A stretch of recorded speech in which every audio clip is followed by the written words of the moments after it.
I'm Barbara Elkins, a founder of Webs.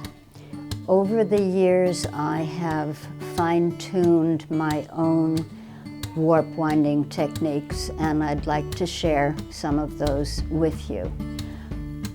Winding a warp is easy, it's satisfying, it's one of the things that we teach and have really not changed over the years. First thing we want to think about is, where do we put a warping board? If you can't make holes in your walls, a really useful thing are these plastic hanging hooks that can go on your wall and come off without leaving any marks. Another way you can use your warping board is to, if you've got a high castle loom, you can hang it from the side of the loom.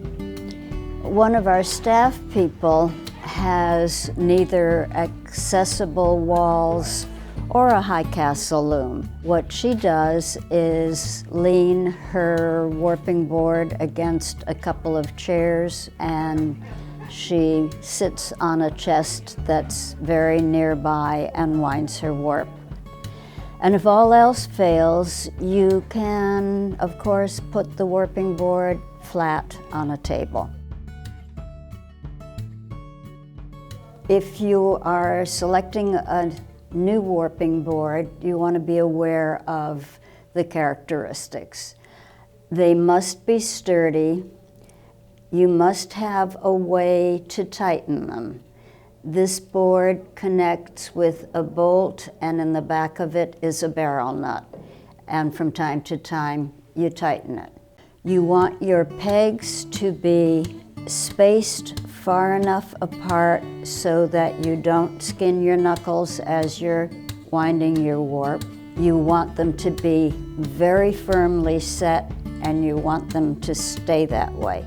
All warping boards are approximately 36 inches from side to side, which enables you to keep track of how many yards you're warping.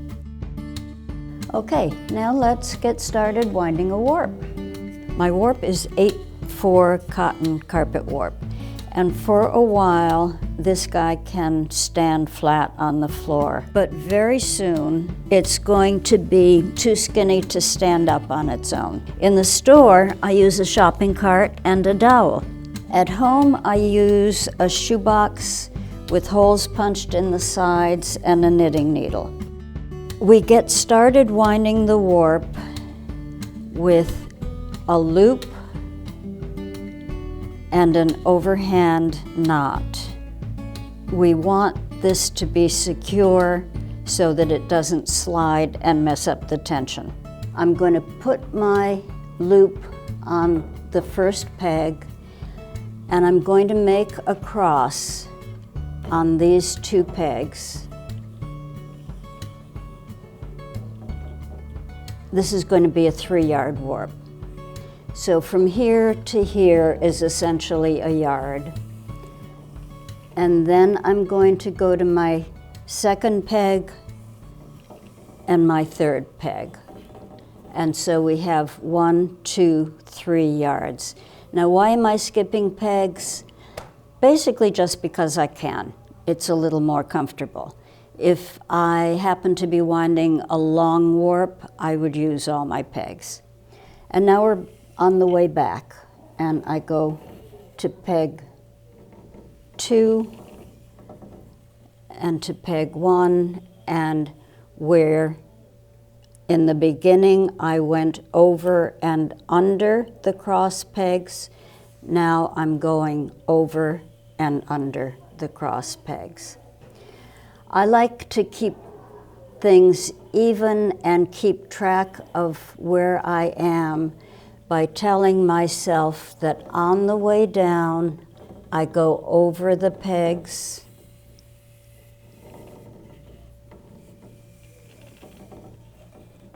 and on the way back, I go under the pegs.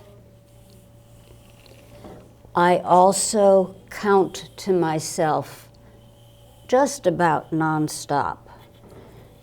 So I would now be saying 5, 5, 5. From time to time, I push the warp back on the pegs, but I don't ever consciously overlap. This is 6, 6, 6. I'm aiming for 12 in an inch. This is 7, 7, 7, 8, 8, 8. And as I wind, I pull up on the yarn so that there is not a whole lot of tension on the yarn. I'll show, when we have more wound, I'll show you the amount of bounce in my warps. If, as I go along, I forget to keep track, I stop and I count. And I've got 2, 4, 6, 8, 10 ends wound. I'm on my way to 12, so I will keep going. I go over and under.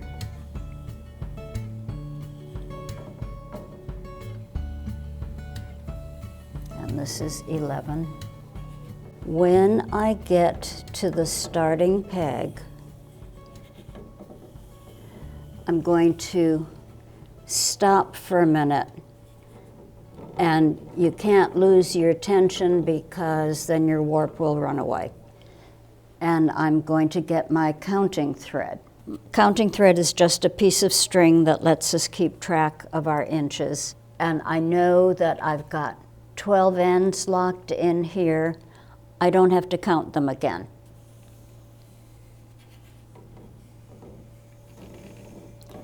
One, 2,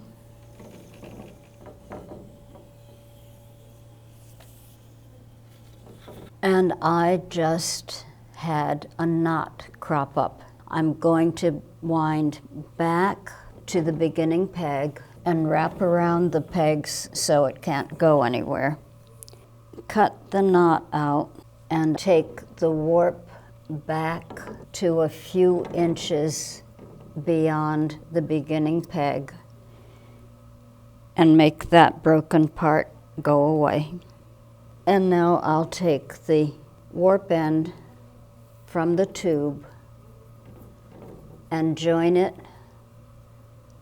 to the part that's on the warping board with an overhand knot. You want to keep the tension on the warp as much as you can. It's okay for the knot to go in this section because this part of the warp will be at the back of the loom and we'll never get a chance to weave or to go through your heddles.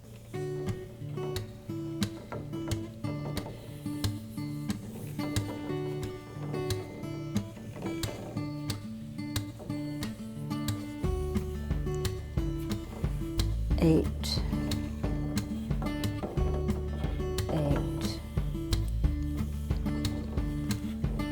9,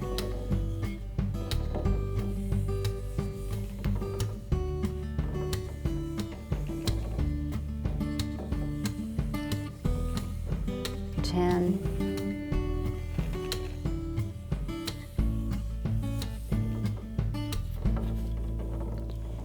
11,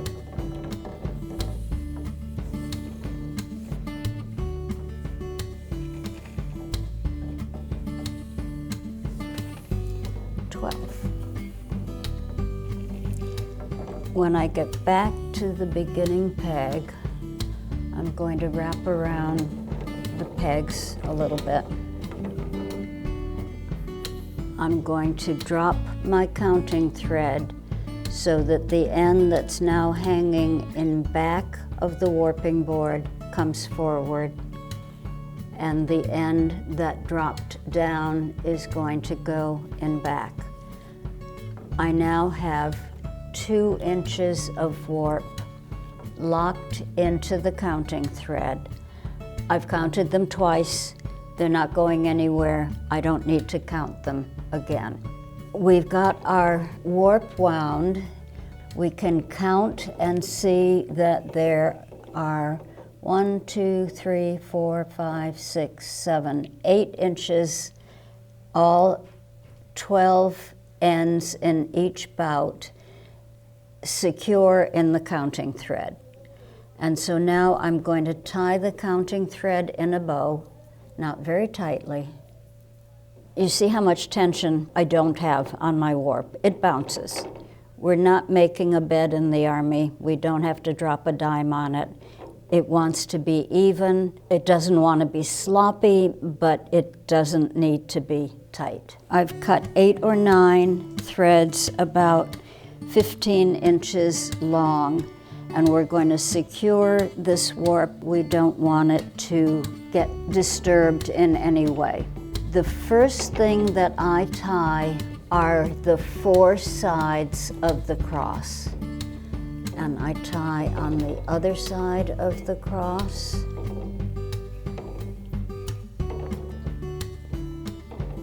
In a bow.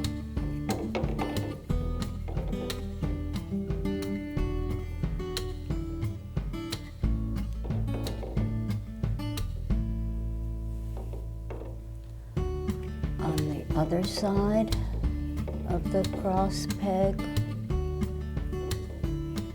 Your lee sticks ultimately will go into this space, but for now we keep the cross secure with the ties.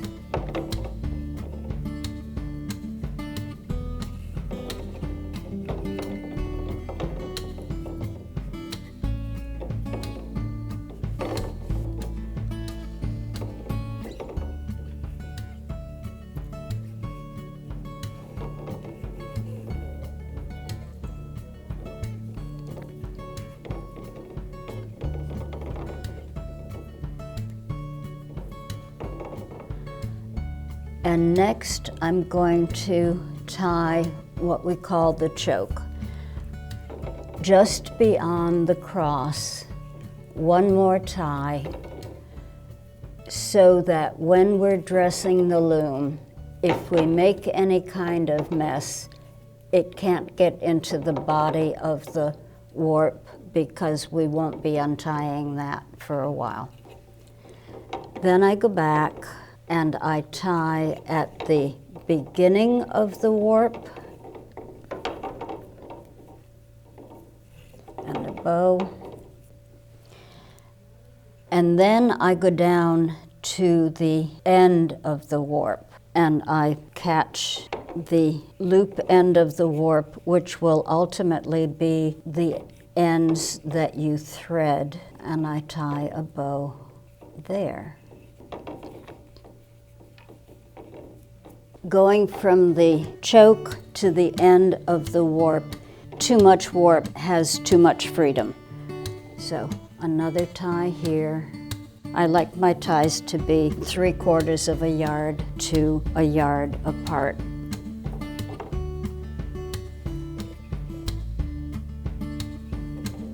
Another tie here, 3-yard warp tied to within an inch of its life, and it is secure and we can take it off the warping board. Unless you're going directly to the loom, it's a good idea to chain the warp. So we pull it off at the end opposite the cross. We make a slip knot, a loose one. And then we reach through and pull some more. And we reach through and pull some more. And a little bit more. And then we get the beginning end of the warp and we put them together. And we take the last cord and we make a very loose, I call it a hanging cord. Just something that keeps the whole warp compact and ready to go to the loom when we're ready to dress the loom.